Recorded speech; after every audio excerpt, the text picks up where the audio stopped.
Hi learners, hope you guys are doing good. ये एक recorded video है जहां पे मैं आपको पूरा मनी मार्केट और कैपिटल मार्केट पूरा का पूरा एक ही वीडियो में करा दूंगा। तो आई होप आपको ये भी क्लियर आ रहा है। तो चलो शुरू करते हैं। अब सबसे पहले हम पढ़ते हैं मनी मार्केट। देखो गाइस, हमारा एक होता है पहले फाइनेंशियल मार्केट।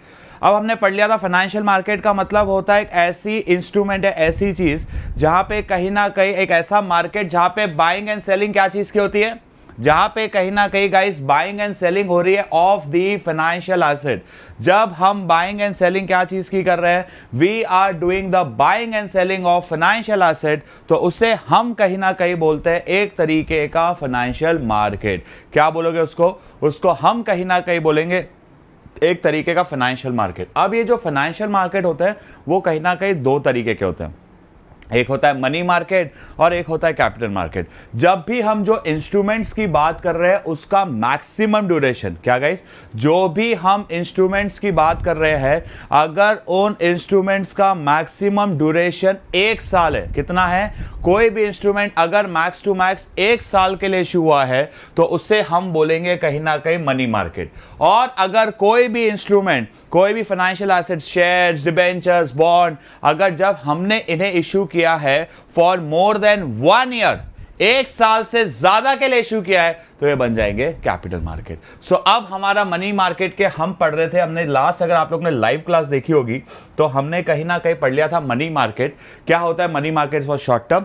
तो अब मैं आपको फिर से एक बार पढ़ा देता हूं मनी मार्केट के सारे इंस्ट्रूमेंट्स, फिर मैं आपको पढ़ा दूंगा कैपिटल मार्केट के सारे इंस्ट्रूमेंट्स, फिर what's the difference between money market and capital market, फिर अगर समय बचा तो सेकेंडरी मार्केट। और ये मतलब लगभग 50 मिनट्स का रिकॉर्डिंग मैं प्लान कर रहा हूं, तो 50 मिनट्स की आपकी रिकॉर्डिंग हो। तो सबसे पहले है हमारा treasury bill. A treasury bill is basically short term borrowings है। कैसी borrowings है, एक तरीके की short term borrowings है। सबसे पहला सवाल, ये short term borrowings करता कौन है? जब यहां पे पैसे लेने की बारी आ रही है तो ये पैसा रेस कौन कर रहा है? पैसा कहीं ना कहीं एक ही शख्स रेस कर रहा है और उनका नाम है हमारी माननीय सरकार।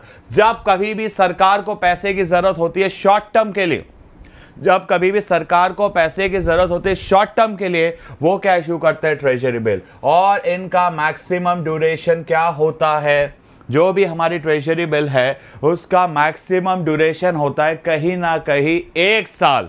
कितने टाइम के लिए ट्रेजरी बिल को इशू करते हैं हम? ये ट्रेजरी बिल को कहीं ना कहीं इशू करते हैं मात्र मैक्सिमम 1 साल के लिए। They are also known as zero coupon bonds. इनको क्या बोलते हैं, एक तरीके के हम जीरो कूपन बॉन्ड बोलते हैं। क्या बोलते हैं, एक तरीके के हम इन्हें बोलेंगे जीरो कूपन बॉन्ड। इनमें किसी भी प्रकार का इंटरेस्ट प्रोवाइड नहीं होता है। मतलब ये अगर 1 लाख के है तो मेच्योरिटी पे आपको 1 लाख ही मिलेगा, और आपको अगर 1 साल के लिए इशू किया है तो वो 1 साल के दौरान हमें सरकार किसी भी प्रकार का इंटरेस्ट, जो भी हमारी गवर्नमेंट है, हमें किसी भी प्रकार का इंटरेस्ट नहीं मिलने वाला है। अब ये जीरो कूपन बॉन्ड इशू कौन करता है? ये जीरो कूपन बॉन्ड इशू कौन करता है? Reserve Bank of India. मतलब अगर एग्जाम में क्वेश्चन आए कि सर ट्रेजरी बिल को इशू कौन कर रहा है, जब इशू की बात आएगी तो reserve Bank of India. Treasury bill से पैसा कौन रेस कर रहा है? ये जो भी हमारा ट्रेजरी बिल है उससे पैसा कौन रेस कर रहा है? पैसा government. Clear? Central government short term का। Treasury bill are issued in the form of, एक और इंपॉर्टेंट पॉइंट, ये जो ट्रेजरी बिल होता है वो कैसे इशू होता है? वो होते हैं गाइस कहीं ना कहीं एक तरीके के प्रॉमिसरी नोट। यहां पे जो हमारी सरकार है वो वादा कर रही है, इट्स अ प्रॉमिसरी नोट, मतलब एक तरीके का हमारा नेगोशिएबल इंस्ट्रूमेंट हो गया। सरकार हमें सामने से वादा कर रही है, मैंने तुमसे पैसा उधार पे लिया ना, मैंने कहीं ना कहीं तुमसे पैसा उधार पे लिया, तुम टेंशन मत लो, मैं तुम्हारे पैसे चुका दूंगा। Clear? They are high liquid and assure and negligible. Guys ये बहुत ही ज्यादा लिक्विड होते हैं। लिक्विड मतलब हम इनको जितना चाहे उसको आगे ट्रांसफर कर सकते हैं, बेच सकते हैं। और सरकार ने पैसा रेस किया है, सरकार ने पैसा मांगा है, तो जो रिस्क ऑफ डिफॉल्ट है, पैसे जो डूबने के चांस है, जो पैसे डूबने के चांस है वो बहुत ही ज्यादा कम है। They are issued at the price. अब जनरली अब 1 लाख का है, अब आपको अगर 1 लाख ही मिलने वाले हैं तो क्या फायदा ट्रेजरी बिल लेके? इसलिए सरकार क्या करती है कि अगर कोई भी ट्रेजरी बिल गाइस 1 लाख का है तो सरकार अभी आपको इशू कर देगी एट डिस्काउंट। किस पे इशू करेगी? डिस्काउंट। मतलब यही 1 लाख का ट्रेजरी बिल हमें दे देगी कहीं ना कहीं 96,000 या 97,000। कितने में दे देगी? या तो 96,000 या तो कहीं ना कहीं 97,000 पे दे देगी। और एक्चुअल में जो डिफरेंस हुआ अभी 1 लाख से 97,000 का डिफरेंस, वो कहीं ना कहीं एक तरीके का हमारा इंटरेस्ट हो गया कि नहीं। ये जो 1 लाख रुपए का ट्रेजरी बिल है हमें जो अभी 97,000 में मिल गया, वो एक तरीके का जो इंटरेस्ट है वो हमारे लिए कमाई हो गई कि नहीं हो गई? बिल्कुल। तो ये जो ट्रेजरी बिल होते हैं दे आर इशूड एट, इसको हम किस में इशू करते हैं? They are issued at discount and redeem at par. ही याद रखना, ट्रेजरी बिल हमेशा issued at discount and repaid at par. तो द डिफरेंस जो होता है वो एक तरीके का डिस्काउंट। और हमेशा जो भी ये ट्रेजरी बिल होते हैं वो कितने के मल्टीपल पे इश्यू होंगे? जो भी हम ये ट्रेजरी बिल की बात कर रहे हैं वो कितने के मल्टीपल में इश्यू होंगे? वो हमेशा इश्यू होंगे इन द मल्टीपल ऑफ, ध्यान से सुनिएगा इस लाइन को, वो हमेशा इश्यू होते हैं इन द मल्टीपल ऑफ 25,000। कहीं ना कहीं 25,000, 50,000, 75,000, 1 लाख, 1,25,000, 1,50,000, 1,75,000, 2 लाख, 2,25,000, हमेशा कहीं ना कहीं गाइस 25,000 के मल्टीपल में इशू होते हैं कि नहीं? ये जो भी हमारे ट्रेजरी बिल है हमेशा 25,000 के मल्टीपल में इशू होते हैं। क्लियर? मैं फिर से आपको सारे के सारे ट्रेजरी बिल के पॉइंट्स बता दूं। ये ट्रेजरी बिल को इशू कौन करता है? आरबीआई। किसके बिहाफ पे? गवर्नमेंट पे। कितने के मल्टीपल पे? 25,000 पे। ये हमेशा issued at discount, redeem at par, और ये एक तरीके के प्रॉमिसरी नोट होते हैं। ठीक है, अब चलो इसका एग्जाम्पल पढ़ने की जरूरत नहीं है। हैंड चलो चलो चलो चलो चलो चलो।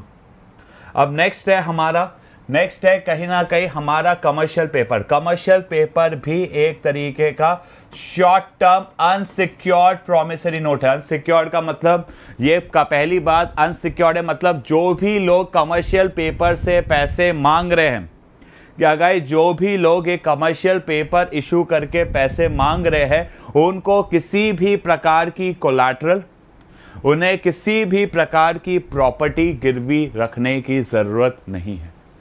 क्या गाइस, जो भी कमर्शियल पेपर से पैसे मांग रहे हैं उनको किसी भी प्रकार की प्रॉपर्टी, किसी भी प्रकार की कोलैटरल गिरवी रखने की जरूरत नहीं है। ये है टोटली अनसिक्योर्ड। ठीक है, ये भी क्या है? एक तरीके का प्रॉमिसरी नोट। मतलब गाइस, जब यहां जो इसे इशू कर रहा है वो सामने से वादा कर रहा है कि मैंने आपसे पैसे लिए हैं और मैं कैसे भी करके आपके पैसे चुका दूंगा। क्या गाइस, मैंने आपसे पैसे लिए हैं और मैं कैसे भी करके, ये मेरा फर्ज है, ये मेरी जिम्मेदारी है कि मैं कैसे भी करके आपके पैसे चुका दूंगा। ठीक है, नेगोशिएबल। और दूसरा क्या है? आगे क्या है? And transfer. हम चाहे तो इसको किसी और को ट्रांसफर भी कर सकते हैं और इसका कहीं ना कहीं एक फिक्स मैच्योरिटी होता है। वो आगे आप पढ़ोगे, मैं आपको बता ही देता हूं। ये जो कमर्शियल पेपर इशू किए जाते हैं वो इशू किए जाते हैं मिनिमम 15 दिन। कितने दिन? मिनिमम, कहीं ना कहीं मिनिमम टू मिनिमम 15 दिन। और इसका जो मैक्सिमम है कि भाई मैक्सिमम कितने हद तक जाते हैं, और इसका जो मैक्सिमम है, मैक्सिमम होता है कहीं ना कहीं 365 डेज, यानी कि 1 साल। कहीं ना कहीं 1 साल के लिए मैक्सिमम इसको इशू करते हो। तो एग्जाम में आ सकता है, क्या होता है मिनिमम कमर्शियल पेपर का? वो है 15 डेज। दिन मत लिख दियो भाई, डेज लिखी हो तो हिंदी में लिख दिया मैंने, इसको यहां लिख देंगे 15 डेज। और मैक्सिमम कितना टाइम? मैक्सिमम कितने टाइम के लिए इशू होते हैं? मैक्सिमम वो इशू होते हैं 365 डेज।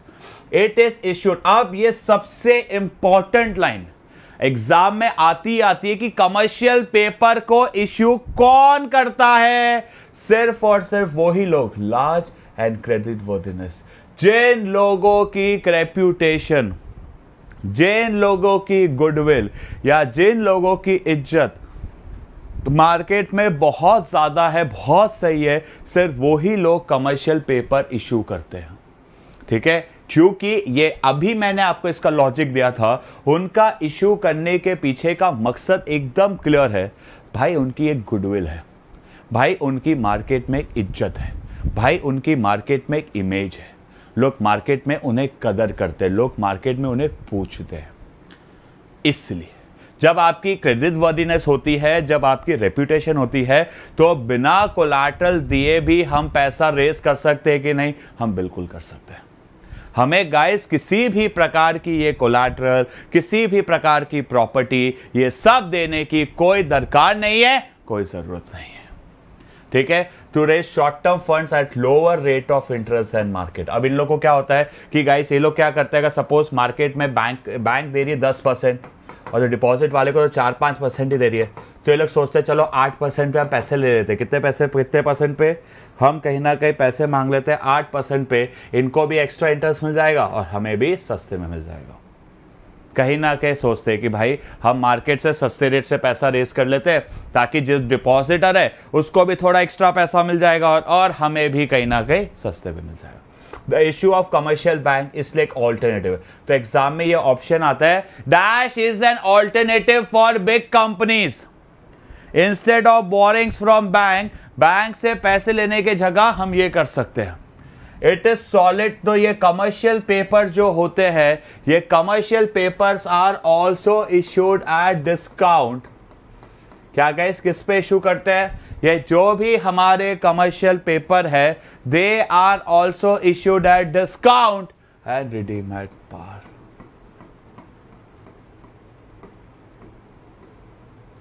क्लियर? याद क्लियर हो गया कि जो भी हमारे ये कमर्शियल पेपर होते हैं उन्हें भी हम कैसे इशू करते हैं? Issued at discount and redeem at par.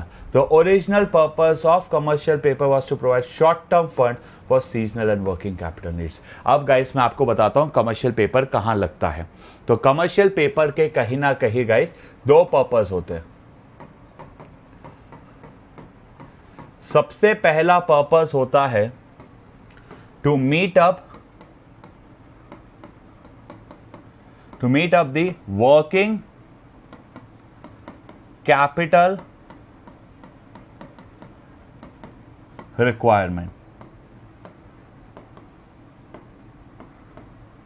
कि भाई रोज रोज हमें जो हमारा बिजनेस है, रोज रोज जो हमारा व्यापार है, उसको चलाने के लिए जो पैसा चाहिए, उसके लिए कहीं ना कहीं हम क्या इशू करते हैं?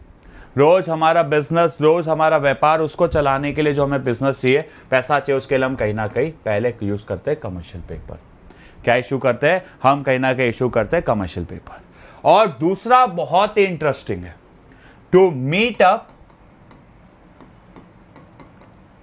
The flotation cost.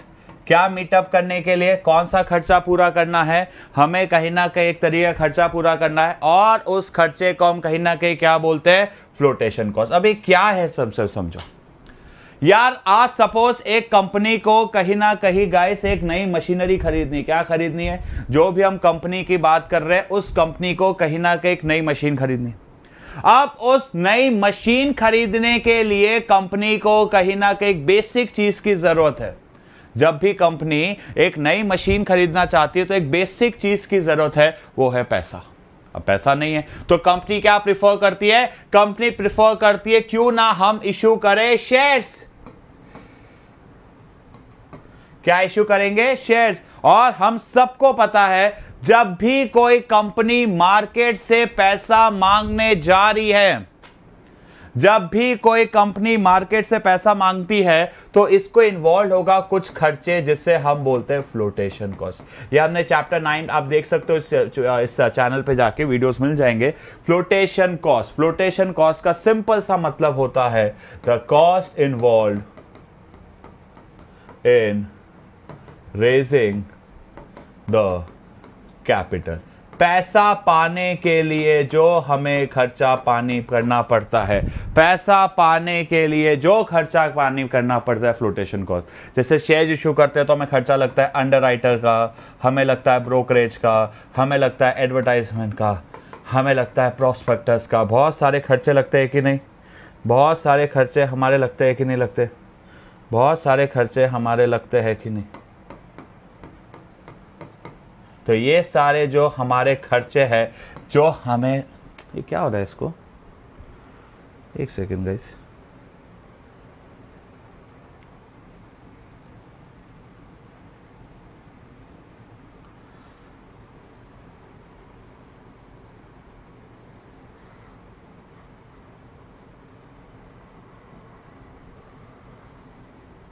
अच्छा का डिस्प्ले गया, चलो कोई नहीं, सॉरी गाइस, एक्सट्रीमली सॉरी। अब फ्लोटेशन कॉस्ट, ये पैसा पाने के लिए जो भी हमें अलग अलग तरीके के खर्चे करने पड़ते हैं, उसे हम कहीं ना कहीं बोलते हैं एक तरीके का flotation cost, the cost involve in raising the capital. तो अब ये सारे खर्चों के लिए कंपनी का पैसा नहीं है, तो कंपनी क्या प्रेफर करती है?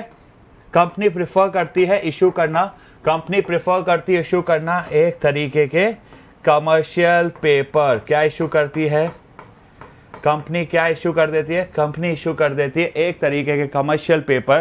कमर्शियल पेपर क्यों इशू किए जाते हैं? ताकि जो भी हमारे फ्लोटेशन कॉस्ट है, एडवर्टाइजमेंट, ब्रोकरेज, प्रोस्पेक्टस, ये सारे खर्चे को हम क्या कर सके, जो भी हमारे फ्लोटेशन कॉस्ट है, इन सारे खर्चों को हम पूरा कर सके, तो उसको हम बोलते हैं, उसको करते हैं to meet up the flotation cost. ठीक है, मैं एक बार फिर से आपको बताता हूं, थोड़ी सी गड़बड़ हो गई। कंपनी को शेयर्स के थ्रू पैसा रेस करना है, उसके लिए कंपनी को खर्चा करना पड़ता है और फ्लोटेशन कॉस्ट। अब कंपनी के पास उसके लिए क्या नहीं है, कंपनी के पास कहीं ना कहीं उस चीज के लिए पैसे नहीं है, तो कंपनी, अब फ्लोटेशन कॉस्ट यानी कि एडवर्टाइजमेंट हो गया, ब्रोकरेज हो गया, अब इस सब चीजों के लिए कंपनी के पास पैसे नहीं है, तो कंपनी क्या इशू करती है? Commercial paper. तो ये जो कमर्शियल पेपर है, इससे क्या हुआ, हमारा फ्लोटेशन कॉस्ट आ गया, और फ्लोटेशन कॉस्ट हुआ तो शेयर्स आ पाया। ये कमर्शियल पेपर कहीं ना कहीं एक तरीके के लिंक थे, एक तरीके का सपोर्ट था, किसके बीच में? हमारे शेयर्स और फ्लोटेशन कॉस्ट। किसके बीच में लिंक है? शेयर्स और फ्लोटेशन कॉस्ट। तो ये जो प्रोसेस है कि मैंने कमर्शियल पेपर इशू किया ताकि मैं अपने फ्लोटेशन कॉस्ट पूरे कर सकूं, ताकि मैं शेयर से पैसा पा सकूं, इस पूरे प्रोसेस को हम बोलते हैं कहीं ना कहीं ब्रिज फाइनेंसिंग। इस पूरे प्रोसेस को हम क्या बोलेंगे? एक तरीके के bridge financing. Clear? So suppose a company needs to buy a long-term finance for machinery. In order to raise the long-term fund in the capital market, the company will have to incur flotation cost. कुछ ना कुछ खर्चे inculcate करने पड़ेंगे कि नहीं? कुछ ना कुछ खर्चे होंगे कि नहीं होंगे? कुछ ना कुछ खर्चे इंकलकेट करने पड़ेंगे, कुछ ना कुछ खर्चे होंगे, तो उसे हम बोलते हैं फ्लोटेशन कॉस्ट।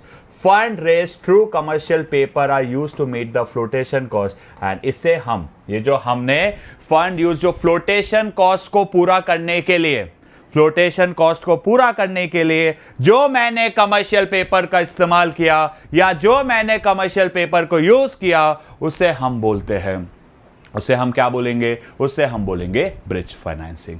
अब नेक्स्ट है हमारा call money is a short term finance repayable. जब भी पब्लिक आपसे पैसा मांगे, तुरंत, तभी के तभी, जब भी पब्लिक, आम जनता आपसे पैसा मांग रही है, आपको तभी के तभी पैसा चुका देना है विद द मैच्योरिटी पीरियड। इसकी मैच्योरिटी पीरियड क्या होती है? याद रखना, 1 दिन से लेके 15 दिन तक। ये कमर्शियल पेपर कब इशू किए जाते हैं? ये इशू किए जाते हैं कहीं ना कहीं गाइस 1 दिन से लेके 15 दिन तक। Commercial bank have to maintain, अब गाइस हर एक बैंक को क्राइटेरिया होता है टू मेंटेन दी CRR। क्या मेंटेन करना पड़ता है? क्या मेंटेन करना पड़ता है? क्या मेंटेन करना पड़ता है? CRR। हर एक बैंक को, फॉर एग्जांपल ABC बैंक है, अब इसको कहीं ना कहीं 100 करोड़ का CRR मेंटेन करना है। अब उसके पास 70 करोड़ ही है, अब 30 करोड़ कम पड़ गए, तो ये क्या करता है? एक बैंक दूसरे बैंक को फोन करता है, जैसे कि उसने फोन कर दिया XYZ बैंक को कि भाई तेरे पास एक्स्ट्रा पैसा है? बोले है। बोले क्यों? बोले क्यों चाहिए? बोले मुझे पैसा देगा। बोले क्यों? मुझे अपने CRR को मेंटेन रखना है।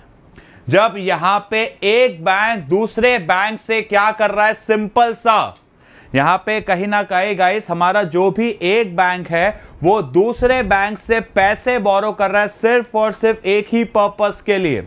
यहां पे हमारा मकसद, यहां पे हमारा पर्पस एकदम क्लियर, और मकसद और पर्पस क्या है?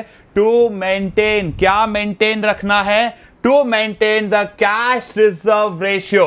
फिर से, जब एक बैंक दूसरे बैंक से पैसा बोरो कर रहा है ताकि हम क्या मेंटेन रख सके, हम मेंटेन रख सके अपना कैश रिजर्व रेशियो, तो उसे हम बोलते हैं कॉल मनी। क्या बोलोगे उसको हम कहीं ना कहीं बोलेंगे कॉल मनी। और ये जो हमने कॉल मनी पे क्या गाइस, ये जो भी मेरा कॉल मनी है, इस कॉल मनी पे जो कहीं ना कहीं मैं एक इंटरेस्ट दे रहा हूं, उस इंटरेस्ट को हम कहीं ना कहीं क्या बोलते हैं, एक ही चीज बोलते हैं, उसे हम बोलते हैं कॉल रेट।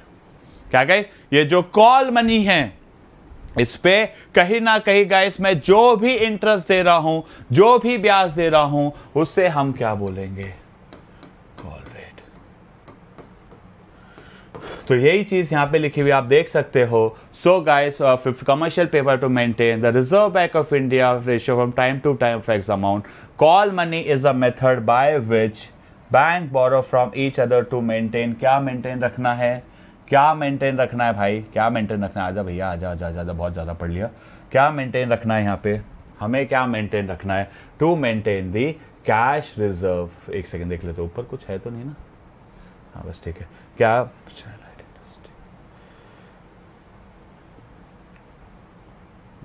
हमें मेंटेन रखना होता है कैश रिजर्व रेशियो तो interest paid on call money. ये जो कॉल मनी पे हमने पैसा लिया है, इस पे जो कहीं ना कहीं हमने इंटरेस्ट पे किया है, उस इंटरेस्ट को हम कहीं ना कहीं बोलते हैं कॉल रेट। कॉल मनी पे जो भी बैंक अपना इंटरेस्ट पे कर रही है, क्या गाइस, कॉल मनी पे जो बैंक एक दूसरे पे इस पे इंटरेस्ट पे कर रही है, इसे हम बोलते हैं कहीं ना कहीं call rate. It is highly volatile rate at varies. ये कहीं ना कहीं हर दिन हर घंटे बदलता रहता है कि नहीं, ये जो हमारा कॉल रेट है हर दिन हर घंटे कहीं ना कहीं बदलता रहता है कि नहीं रहता है, अरे जल्दी जल्दी बता दो, बिल्कुल बदलता रहता है। Guys, there is an inverse relationship between call. अब गाइस ये याद रख लो, इसको मैंने प्लस में बहुत अच्छे से सिखाया हुआ है 15 मिनट का, कि जब आप समझा देता हूं कि यार जब अगर कॉल मनी का इंटरेस्ट रेट बढ़ता जा रहा है बढ़ता जा रहा है बढ़ता जा रहा है, अब इन बैंक की भी रेपुटेशन है, वो लोग क्या प्रेफर करेंगे, कमर्शियल पेपर। और अगर कमर्शियल पेपर का रेट बढ़ गया और बैंक को पैसे की जरूरत है, तो वो लोग क्या प्रेफर करेंगे, कॉल मनी। तो याद रख लो, एग्जाम में एमसीक्यू आता है which one of the false, तो एमसीक्यू में दिया होता है कि कॉल मनी और अदर में डायरेक्ट, कमर्शियल पेपर के इंटरेस्ट में डायरेक्ट रिलेशनशिप होता है, रॉन्ग। कॉल मनी और अदर इंस्ट्रूमेंट्स, कॉल मनी और जो भी मेरे अदर इंस्ट्रूमेंट्स है, उनमें किस तरीके का रिलेशन है, ये चीज दिमाग में बिठा लो। उनमें कहीं ना कहीं गाइस एक तरीके का इनवर्स, मैंने क्या बोला, उनमें कहीं ना कहीं एक तरीके का कैसा रिलेशनशिप है, we got an inverse relationship between the call money and other instruments. ये कॉल मनी और बाकी सारे इंस्ट्रूमेंट्स में कैसा रिलेशन होता है, इनवर्स रिलेशनशिप। क्लियर है यहां तक। Rise rates other steps as commercial paper cheaper. तो जैसे जैसे कॉल मनी, जैसे कि कॉल रेट, कॉल मनी यानी कॉल रेट बढ़ता चला जाएगा बढ़ता चला जाएगा बढ़ता चला जाएगा, जो भी हमारे बाकी इंस्ट्रूमेंट्स है, सर्टिफिकेट डिपॉजिट, कमर्शियल पेपर, वो कहीं ना कहीं क्या होते चलेंगे, वो कहीं ना कहीं सस्ते होते चलेंगे। अब नेक्स्ट है हमारा certificate of deposit. Certificate of deposit कहीं ना कहीं एक तरीके का गाइस ये भी अनसिक्योर्ड होता है, ठीक है, बट इसमें सिर्फ दो ही चीज याद करनी है, इसको कौन इशू करता है, एग्जाम में यही आता है, और कब करता है। सबसे पहले इन्हें इशू सिर्फ और सिर्फ दो ही लोग कर सकते हैं, एक है आपके कमर्शियल बैंक और फाइनेंशियल इंस्टीट्यूशन। अब मैंने ये दोनों का नाम क्यों लिया, बिकॉज इन लोगों का जो मेन बिजनेस है, ये जो भी इंस्टीट्यूट है, इनका जो मेन बिजनेस है, मेन व्यापार है, वो कहीं ना कहीं सिर्फ और सिर्फ एक ही चीजों का है, वो है लोगों को पैसा देना। और जब इनके पास हाथों में पैसा नहीं होता, या जब मार्केट में, ये कब इश्यू होता है वो बताने को आ रहा हूं, जब मार्केट में इजीली पैसा नहीं होता, यानी कि ये जो हमारे सर्टिफिकेट ऑफ डिपॉजिट है, ये कब इश्यू होता है, जब मार्केट में होता है कहीं ना कहीं टाइट लिक्विडिटी। कैसे लिक्विडिटी, टाइट लिक्विडिटी, जब हमें पैसा कहीं ना कहीं इजीली आसानी से अवेलेबल नहीं है, जब हमें पैसा, जब हमें फंड कहीं ना कहीं इजीली आसानी से अवेलेबल नहीं है, तब हम कहीं ना कहीं सर्टिफिकेट डिपॉजिट को करते हैं। तो अगेन ये सर्टिफिकेट ऑफ डिपॉजिट को कौन इशू कर रहा है गाइस? सिर्फ और सिर्फ दो ही हस्ती, एक है हमारे कमर्शियल बैंक और दूसरे कौन है? एक है कमर्शियल बैंक और दूसरे कौन है? एक है सर्टिफिकेट ऑफ डिपॉजिट। और इन्हें ये इशू कब कर रहे हैं? इन्हें ये सिर्फ और सिर्फ इशू कर रहे हैं at the time of tight liquidity, मतलब जब भी हमें पैसा, फंड, फाइनेंस इजीली अवेलेबल नहीं होता है, तब हम कहीं ना कहीं क्या प्रिफर करेंगे? तब हम कहीं ना कहीं प्रिफर करेंगे इशू करना सर्टिफिकेट ऑफ डिपॉजिट। जब हमें मार्केट में पैसा इजीली अवेलेबल नहीं होता है, तब हम इशू करते हैं certificate of deposit. They can be issued to individual, corporation and companies during the period जब हमें पैसा, जब हमें फंड, जब हमें फाइनेंस इजीली नहीं मिलता है। But the demand for credit is high, कि भाई लोगों को पैसा तो भर भर के चाहिए, बट हमारे पास अभी पैसा नहीं है कि हम लोगों को दे सके। तो ऐसे सिचुएशन सर्टिफिकेट डिपॉजिट इशू होते हैं। They help to mobilise a large amount of money for shorter period, कि गाइस लार्ज अमाउंट ऑफ पैसे को छोटे ड्यूरेशन के लिए हम रेज करते हैं। नेक्स्ट है, अब कमर्शियल बिल क्या होते हैं? A commercial bill is a bill of exchange. Commercial bill कहीं ना कहीं क्या है? एक तरीके का बिल्स ऑफ एक्सचेंज। अब बिल्स ऑफ एक्सचेंज क्या होता है? मैं आपको सिंपल सी बात बता दूं। ए ने बी को गुड्स को उधार पे बेचा, तो ए बन गया सेलर, बी बन गया बायर। इसके पास अभी पैसे नहीं है, तो बोलता है मैं 3 महीने के बाद पैसा दूंगा। तो ए एक बिल्स ऑफ एक्सचेंज बनाता है। जो बनाता है उसको हम बोलते हैं, ड्राइंग जो करता है उसको बोलते हैं ड्रॉअर। अब वो बी को जाके वो बिल दिखाता है, बी उस बिल को एक्सेप्ट करता है, बोले ठीक है मैं आपको पैसे दे दूंगा। बी क्या करता है? कहीं ना कहीं उस बिल को एक्सेप्ट करता है, ठीक है मैं आपको पैसे दे दूंगा। तो ये बन जाता है कहीं ना कहीं एक तरीके का ड्रॉई। क्या बन जाएगा? ये बी हमारा इस सिचुएशन में, इस एग्जांपल में क्या बन गया? वो कहीं ना कहीं बन गया एक तरीके का ड्रॉई। अब गाइस ये जो एग्रीमेंट एक्सेप्ट करते ही, इससे हमारी बुक ने बोला है ट्रेड बिल। अब यहां तक मैं आपको समझा देता हूं इसी में क्या लिखा है। तो guys liquidating instrument, credit sales. Exam में एक इंपॉर्टेंट एमसीक्यू आता है कि कौन सा ऐसा इंस्ट्रूमेंट है जो बहुत ज्यादा यूज होता है हमारे बिजनेस में at the time of credit sale. जब भी हम उधारी का काम कर रहे हैं, ऐसा कौन सा इंस्ट्रूमेंट है जिसे हम कहीं ना कहीं सबसे ज्यादा यूज करते हैं? तो that's a commercial bill. When goods are sold on credit, the buyers become liable to make a payment. Buyers को कहीं ना कहीं पैसा देना पड़ता है, बिल्कुल। The seller could wait till the specified date or make use of bills of exchange. अब guys bills of exchange है। The seller of the goods, seller ने goods को बिल बनाए, buyer एक्सेप्ट करता है। The bill अब जिस दिन, जैसे ही वो सेलर ने इस बिल को एक्सेप्ट किया, जैसे ही ये बिल सेलर बायर के पास लेके गया और जैसे ही बायर ने इसको एक्सेप्ट किया, ये क्या बन जाता है? एक्सेप्ट करने के बाद ये क्या बन गया? एक्सेप्ट करने के बाद ये कहीं ना कहीं बन गया एक तरीके का ट्रेड बिल। क्या बन गया? ये कहीं ना कहीं एक तरीके का बन गया ट्रेड बिल। और जब इसी ट्रेड बिल को, this bill can be discounted with the bank if the seller needs fund. आप चाहो तो इस बिल को कहीं ना कहीं हम बैंक के पास जाके डिस्काउंट करवा सकते हैं। और जब इस बिल को मैंने बैंक के पास जाके डिस्काउंट करा लिया, तो वो क्या बन गया?